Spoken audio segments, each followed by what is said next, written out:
Okay, so I'll be launching the app for the first time here, and I click the icon. First screen that you come to is a metronome that you're probably familiar with quite a bit.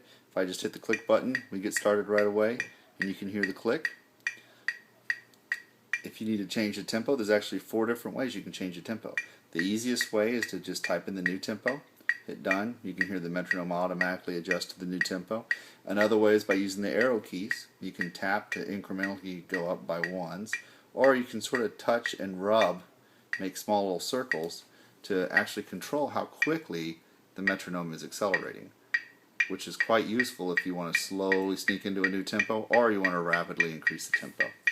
Another way you can change the tempo is by using the tap feature over here on the side. You tap the tempo, and after a few taps it's going to adjust in on the new tempo. And a really fun way to change the tempo also is the new tilt feature. Using the accelerometer on the phone, you can hit the tilt button and then start moving the iPad one way or the other to speed the metronome up or down. And then once you find the tempo that you want, you just drop the phone down like that and it locks in the new tempo. So that's a pretty neat way of adjusting the tempo, where you can just listen for the new tempo and lock it in. Or if you're in a large rehearsal setting, you can have the phone in one hand, hit the tilt button, and as you're still conducting or coordinating something with the students, you can actually tilt the phone to get into the new tempo. So that's kind of fun. A couple other buttons here that you see is, first of all, I'll show you the meter designer. There's a few different ways you can change the meter. First way is just by touching the numerator or the denominator of the time signature, and that's going to change into different things. You notice that it's always showing you what the tempo is of the denominator. So if we have quarter notes, since a quarter note equals 120, which corresponds to eighth note at 240.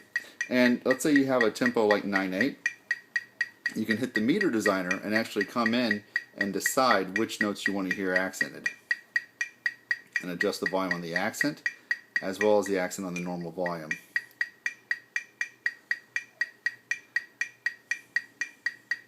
Then we come back here. Let's say maybe we want to have a 7/8 pattern, so I can hit 7/8, do 2 plus 2 plus 3. Very quick to manipulate and change, so it's a very useful feature there. Also, we have the subdivision designer, which first of all, you have your subdivision buttons over here: eighth notes, triplets, 16th notes. We're at a pretty fast tempo, so we're going to slow that down. I'll go back down to 120, and I'll go back to 4/4, and we'll just listen to some of these subdivisions.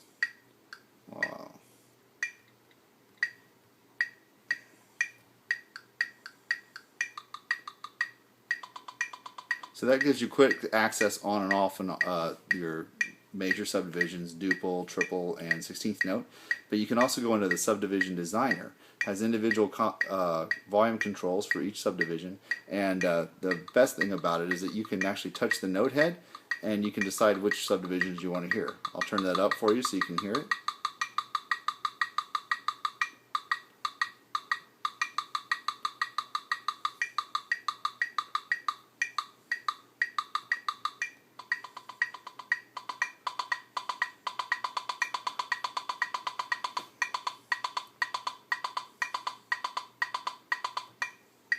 So this can be a handy feature in a lot of ways, and also in the hands of a student it might also help them learn how to read and understand what the rhythm is. So that's pretty handy. Of course, you have a master volume control here at the bottom. You can max out the volume or mute right away. And also you have this vibrate feature, which we discussed before, and the advanced feature. The advanced feature I used when I was in a live performance setting when I needed to quickly change from one program to the next. So what you're going to see happen is I'm going to hit the click button. When I hit the click button again, the program is going to automatically change. And I've got my volume down, so we'll turn that up. So I've just stopped the click, I'm changing my music, and I got to start the band back in. Boom, I'm on the next program.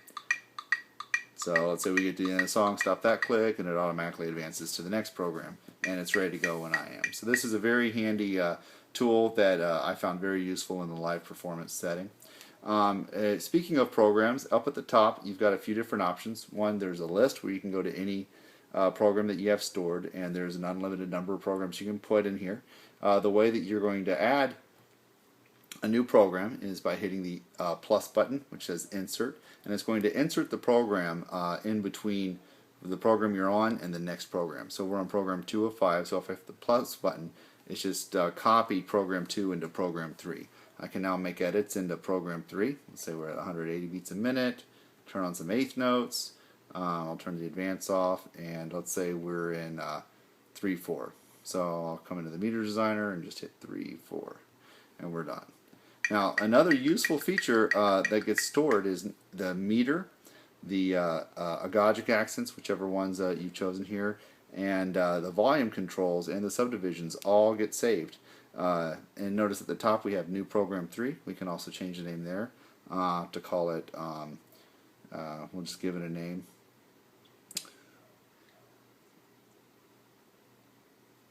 I can't think of any useful name right now, so we'll just give it a, we'll call it digital.